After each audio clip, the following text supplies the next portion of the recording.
Welcome to Mad Real Estate Radio, a show for real estate agents. Is the real estate business stressing you out, giving you no free time, no consistency in income, or just plain driving you mad? You're in luck. On this podcast, we're going to give you the coaching, strategies, and interviews with top real estate agents around the globe to take you from letting real estate drive you mad to selling mad real estate. Hosted by Matt Durbin and DJ Fairley.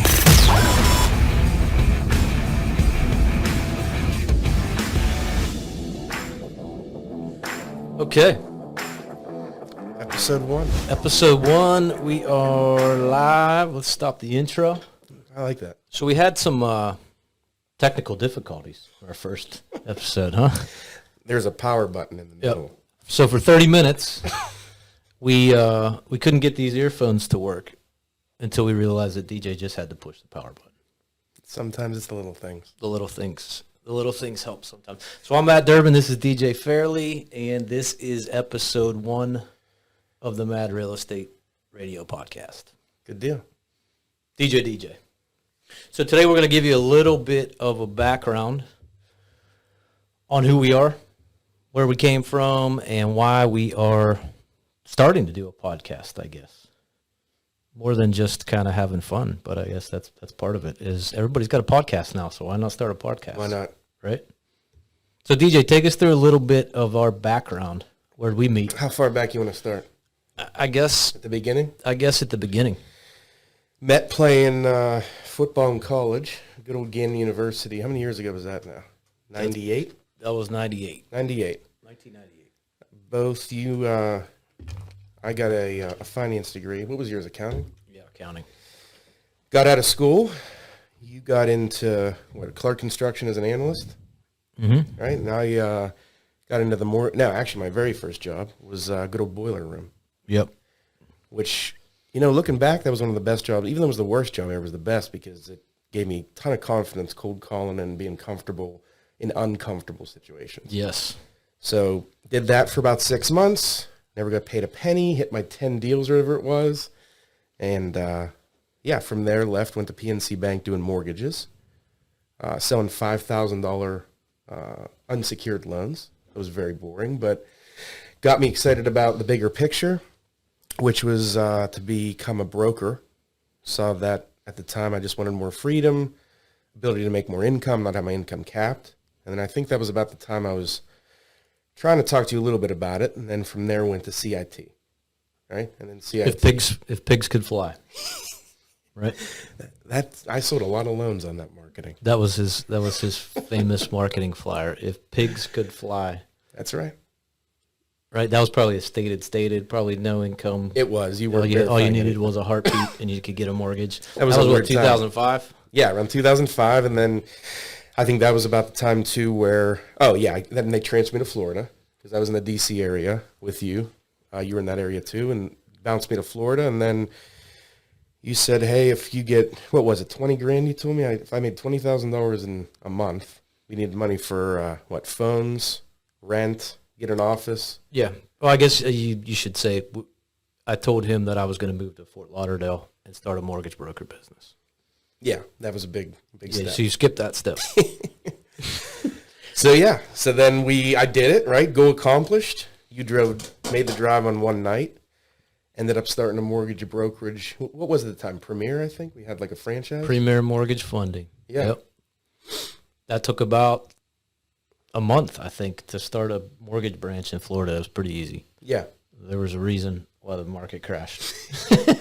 So we killed it for a year, and then the market crashed in South Florida, and you couldn't do anything for about 2 years. And I'll never forget that day. We had like 30 pending deals. Joe Riskauskas, our buddy, American Brokers Conduit, said, "Hey guys, we're in trouble." We stopped funding, and that website lenderimplode.com. It was like one after another. Yes, we would come into the office every day and just see what company went out of business that day. And then we would go home because you couldn't close any mortgages at that point in time. No. And that's when you stayed in the industry. I bounced out of it and got into tech sales for a while. Yep. And then, how much longer were you down there? I stayed until 2013. Right. So you moved back to Pittsburgh in 13. Then when was it for me at the end? Was it 15? That sound right? No, it was longer than that. 16? I mean, 16 or 17. Actually, yeah. It was 17. It's 2017. DJ takes a mini retirement. I had moved back to Pittsburgh at this point in time and was a solo agent and getting ready to start a team. We were getting ready to pull Jen in. DJ was traveling around the world, had a giant afro. Well, and there's a step back too to that a little bit. Okay, go ahead, go back. The year before at CDW, I missed President's Club by 0.4% on Christmas Eve. Called my shot and said I'm doing it next year. Out of like 198 account execs, they only took the top 2. So this is the first episode. Remember President's Club, because he's going to go back to President's Club every time he talks about his sales history. Which actually I laugh now because it's this tiny little, I think the trophy's 3 inches high. That's all it was. But anyway. Moral victory. Gave him a 2-month notice because I needed to help the other AE get in because I cared about my clients and wanted to do the right thing. And then began traveling around the world for a 6-month period. And then you and I were still talking a lot about the potential of starting a team, real estate. Actually, the timing was perfect because I had clarity. Kind of quit drinking, working out, like everything. And actually, I was probably the most clear I've ever been. And how's your clarity right now? not as good as then. Yesterday was Easter, and I saw him yesterday, and he's probably not very clear today. No, a little foggy today, but overall good. That's good. So, yeah, so then came up here to Pittsburgh, and day one, I think you just gave me some scripts, right? Told me about expired listings for sale by owners, that'd be a kind of a good way to go after the listing side of things. Right. Yeah, I coached with Hoss Pratt. We went to, NAEA on and off, Jay Kinder, Michael Reese. We're now with John Kitchens of NAEA. We ended up going to Real Estate B School, Lars Hedenborg. So we've been at a bunch of different coaching programs. And at the time, I knew he was very good at phone sales, and I don't think anybody was that great in our markets. It was like you could kill this right now not knowing a whole lot. Your audio's going in and out a little bit. Okay. You want to pray, just be closer. There you go. Yeah, so you gave me some scripts, right? Yep.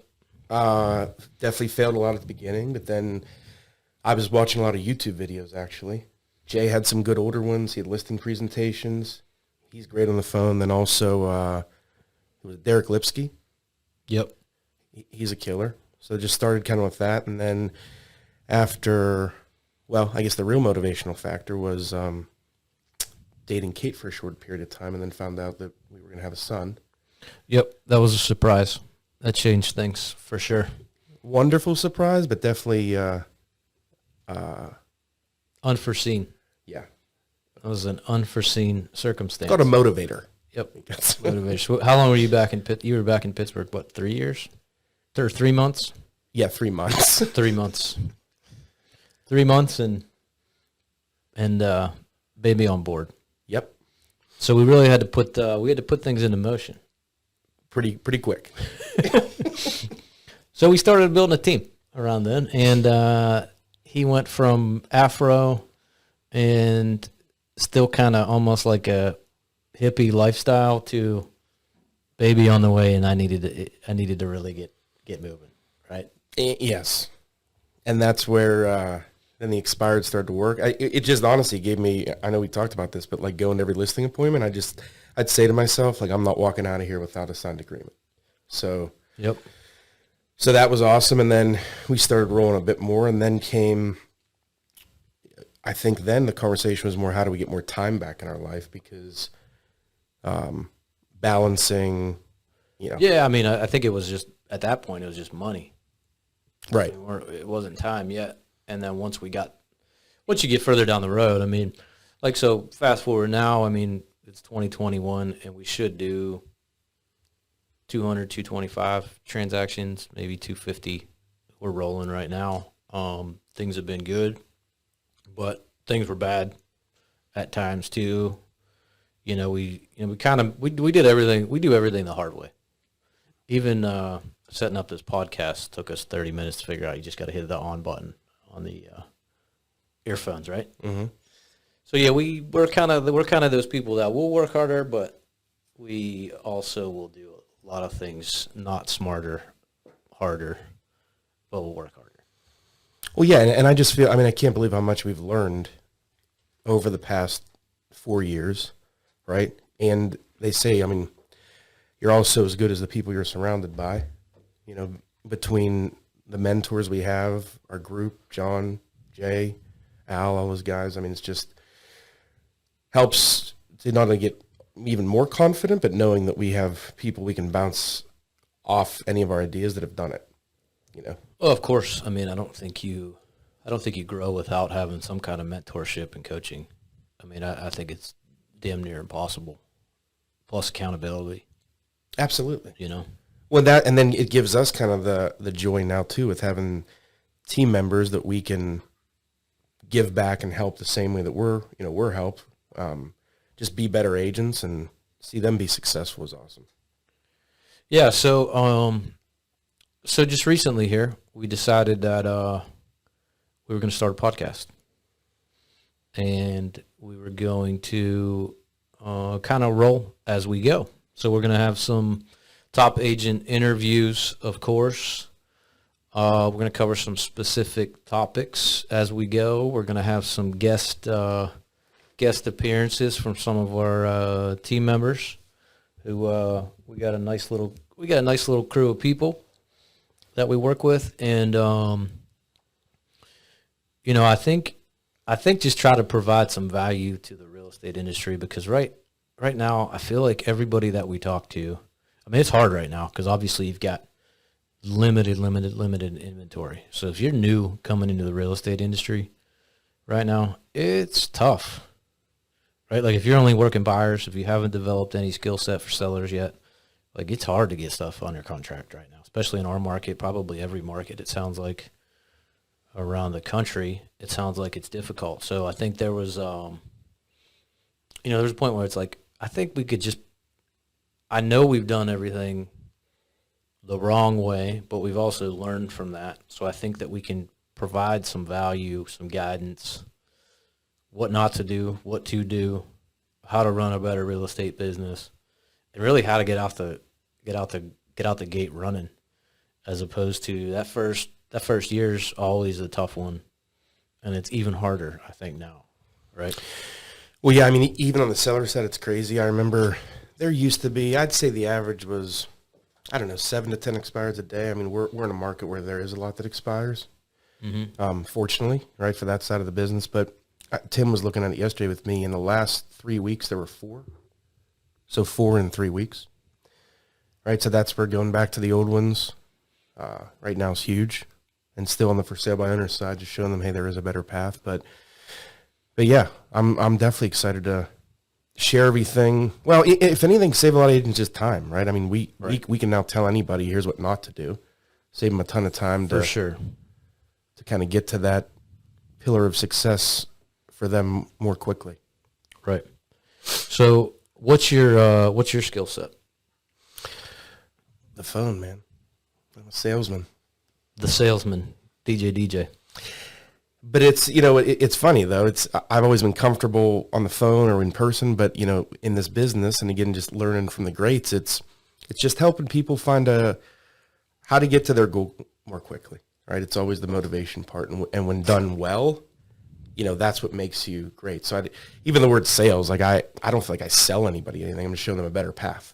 As far as selling their home, it's, do you want the most money? Does it have to be gone more quickly? What's your main motivation? On the buy side, same thing. If you truly understand what they need in that home and why, it's like that one example I still think about, the guy who needed a property in Mount Lebanon, right? And he had said other agents just stopped there, like, oh, it's a great area, right?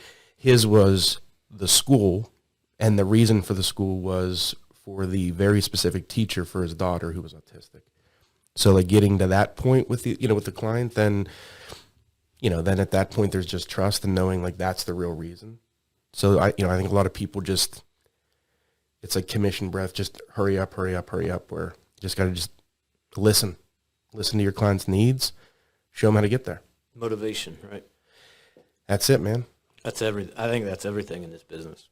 Always. Why are you motivated to make money? Why are you motivated to have a successful career in real estate? Why are you motivated to buy a house? Why are you motivated to sell a house? Right? Like everything comes down to what's the motivation behind it if there is no strong motivation behind it.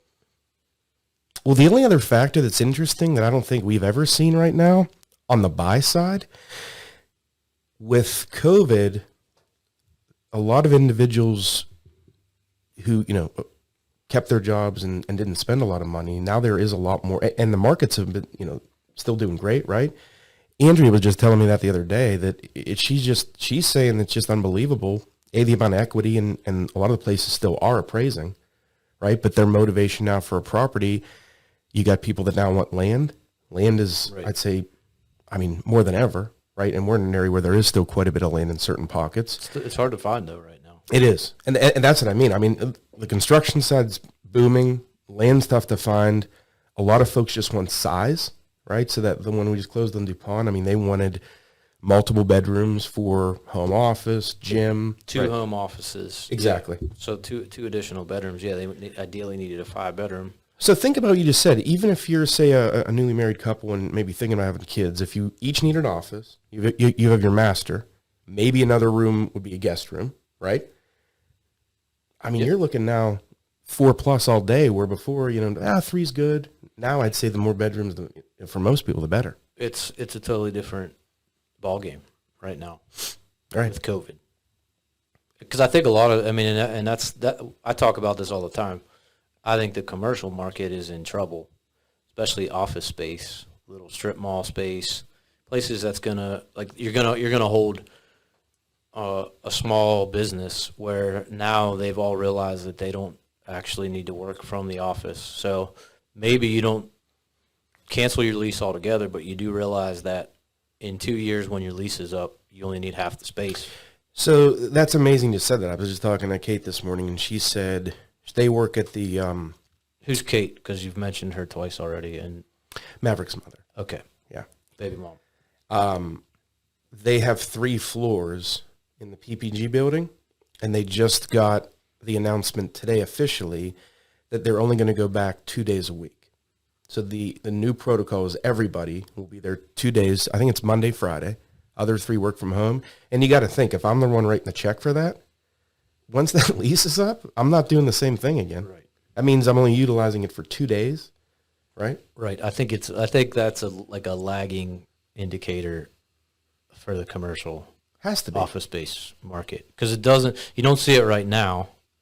Maybe see it in new leases, but when renewal time comes up, you're going to cut cost with your office space, right? You have to. I don't know why you wouldn't. Totally. I mean, there's certain industries that can't do it, but most can. Any back office staff, there's no reason that you can't work from home.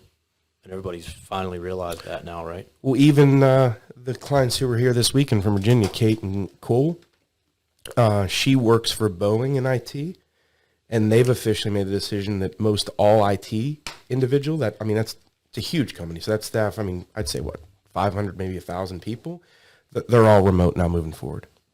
Yep. Will not be a need ever to go back to an office. And again, with the technology, Zoom, it's kind of like with us having the world. Now you can do everything remotely. Right. So I guess what do you see happen in the residential market? Because obviously we've talked about commercial, but we're mainly residential. I don't see any sign of the inventory issue changing, and I keep right. thinking what is the factor that will change that? We've talked even about rates. They've went up a little bit this year. It looks like the predictions are maybe we hit 4. But even then, when you think this is all relative, 4 is still amazing. Yeah. Right? So, Well, I think it maybe causes a little bit of a flattening, but normal market 6 to 7 months inventory. I mean, we're less than one in a lot of the markets that we cover. I think the only thing that you might see change is, again, with COVID pushing, now people want a larger home or more land. So, of course, that's a higher price, right? If rates do bump up, you're losing buying power. Yep. So now maybe that demand, right? If that comes down, then I see potentially more inventory. It's kind of crazy, though. We've been talking to clients now. There's some that are just buying houses like, yeah, there's nothing really to do. We didn't go on vacation. We're just going to buy a new house. Right. I never thought that buying a home would be something like, well, we're kind of bored, so we're going to buy a house. You know? Right. Yeah, I mean, I think you may see these downtown areas, though, take a hit. Condo market, like we were just talking about a condo we have that's been sitting for a while. Like condo market downtown in an area where it's an office district that a lot of people don't need to go to the office anymore. And I was talking to a friend in New York City the other day, and they had just moved to Jersey City. The office is in Manhattan, and now they're maybe going to be 2 days a week. So rather than spend the astronomical amount they spend in Jersey City, they're going to go buy $1 million home an hour north of the city. And if they have to commute in 2 days a week and stay in a hotel or have a little tiny shack or something if they need to, because it just doesn't make any sense to live right there anymore. Right? So I don't know how, I mean, you got to believe that's going to affect these big. Well, that's a big good point. A lot of people will buy or did buy proximity to work because you don't want to be in the car all day, especially if you have a family, Yep. right? Now you don't care about the commute if it's only 2 days a week. Exactly. And traffic is down. Exactly. So I'll live an hour from the city if I only got to go twice a week. Yep. Like when I was in D.C., there were people who would drive from like Hagerstown, Maryland to the city. Like that's like an hour. It was like an hour and a half, Especially with that beltway. and then you get traffic on 270. I think it's 270 or 70. Like, I mean, that's a legit commute. Even for me, it was an hour a day, and just because of the traffic. Well, right, of course. But I'm saying they used to do that then, but they also did have a flex schedule where they maybe only needed to come in a couple of days a week. A couple of days a week, that's not a big deal. So now, I mean, I can see it now. I mean, we have the places with acreage, they're getting bought up in 2 seconds. The places a little bit further out of the city, they're hotter, but condo market downtown doesn't seem to be as good. Yeah, so you go back again, like what could change demand being so high, right? I don't have a crystal ball, but it would be a fairly drastic increase in rates is going to slow demand down, right? Mm-hmm. Well, it just reduces purchasing power. So exactly where I'm saying there's still demand, you just have less affordability, which you would think would ultimately push people out of particular markets. Well, I'm also thinking, like we said about the bigger houses, if you start pushing people back down to say a 3-bedroom, now the motivation to move might be not even there because like, well, we're not going to move to the same house, right? So that I think is a potential shift, and then also. Our stock market, I feel like there's a lot of overvaluation right now. And if those who are heavy in the markets, if there was a turn in that, and lose quite a bit of capital, maybe that then, of course, slows down. It's just, I don't know. Everything right now is doing really well. I mean, overall, the markets are good. Well, I listened to a Meet Kevin episode the other day, and they were talking about the housing industry and the potential shadow inventory. There were like 2 million homeowners that were over 30 days past due and 1 million over 90 days past due. And they're like, and one article is like, market crash is coming, because they see 2008 all over again. But then when you really dissect the numbers, how many of those were a strategic forbearance program because of COVID? Those banks aren't going to foreclose. I mean, they're going to work those out. Like, so I don't see, will there be some foreclosures? Yes. Is it going to be 2008 all over again where there's going to be 2 million foreclosures and it's going to take 4 years to foreclose on the amount of foreclosure properties that you have? No, nowhere near that. They're going to work it out with most of these people. So, like, yeah, we'll probably see some foreclosures because I think there's just probably some people that just maybe aren't coming back to a particular job or industry.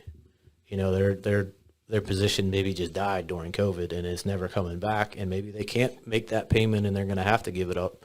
But I think a lot of these, they're going to modify the loans, or they're going to do something to save those. I think you're right. For two reasons. And there's also a lot of equity right now. So, there was no equity. It was a true bubble, right? And when you said even Jamie Dimon, that was a while ago. I think it was 6 months ago. He was saying on CNBC that they have prepared for this. 2008 taught them all a big lesson, right? They have a lot of money ready for even if there was a shift, the banks aren't going to let that happen again. Right.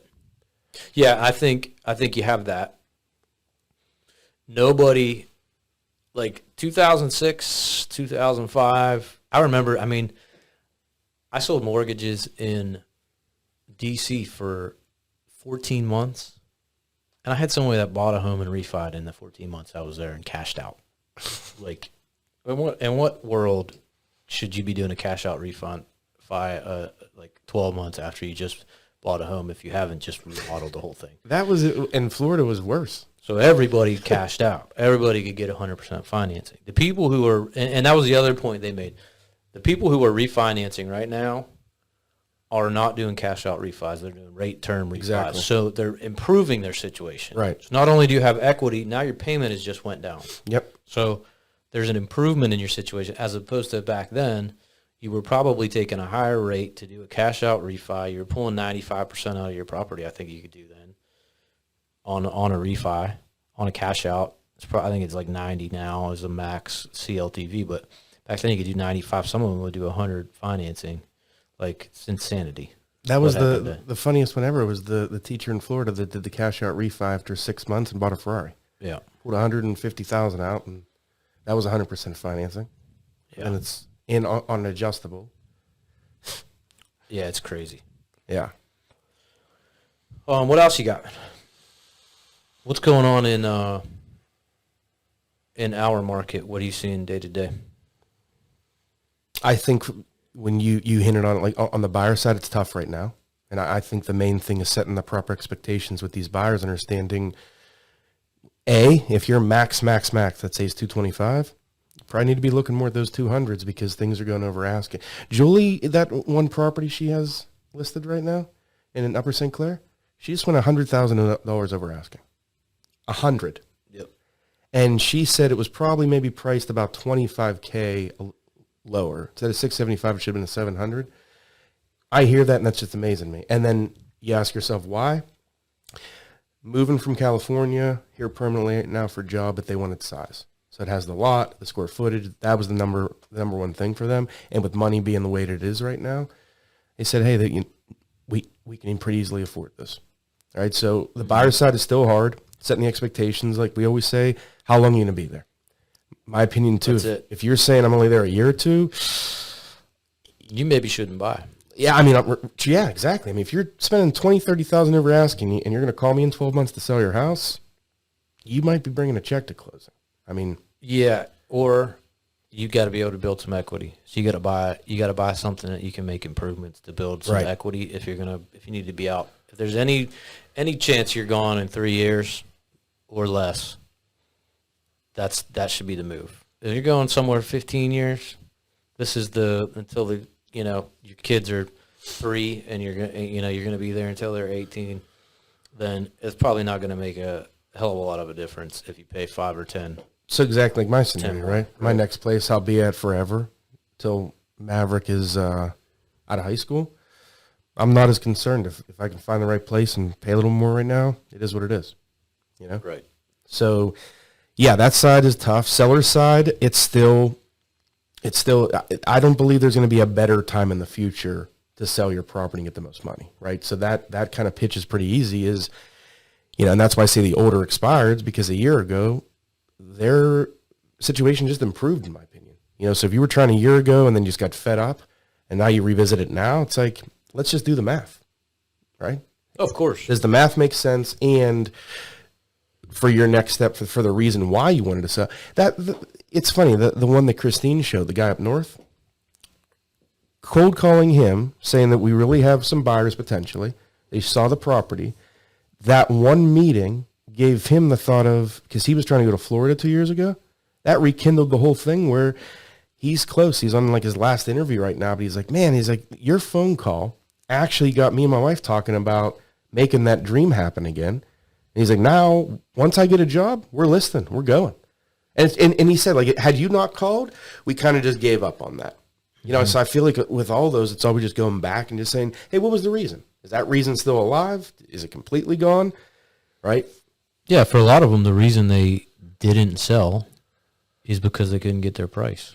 Like some of them, they needed to get a price. Now I can get you that price because the market's improved by 20% in the last 2 years. You got it. And now having more equity, like we said, like now, that was another one where it was like, hey, last year I needed X number, right, to even make even make it work or even break even, where it's like, actually now it's much better. Now I'm going to walk away with, say, $20K in my pocket. All right, my payoff's lower and the market's improved. You got it. So, sweet. So we're going to make this first one quick. Just quick little intro. And next week, I think we're going to have a guest or two on here for episode number 2. Good deal. Good deal. Thanks, buddy. I'm glad we got your earphones worked out. And we could actually do this podcast. And that's the other reason we're cutting this short today is because it took us 30 minutes to figure out the on button on these earphones. We had these working just fine. Problem solved. We tried the adapter. We tried a separate set of earphones. We tried the extension, right? You know what it made me think about a little bit? What's that? What's that movie? That comedian Ben Stiller's hitting the computer, kind of like a caveman. Oh yeah, Zoolander. That was basically. I think you're gonna say Office Space, but yeah, I mean, this was pretty pathetic. Honestly, it was bad. I mean, if you heard how many times we said mic check. The good news is that our primary profession is selling real estate, so we're good at that. Not setting up a podcast studio. If you saw all the wires running behind this thing right now, you can see a little bit of it. But yeah, we're gonna chalk this one up as a partial loss and get them next time, kind of deal, right? That's all you can do. Pat on the ass. Go get them next time, boys. All right, good work. Okay.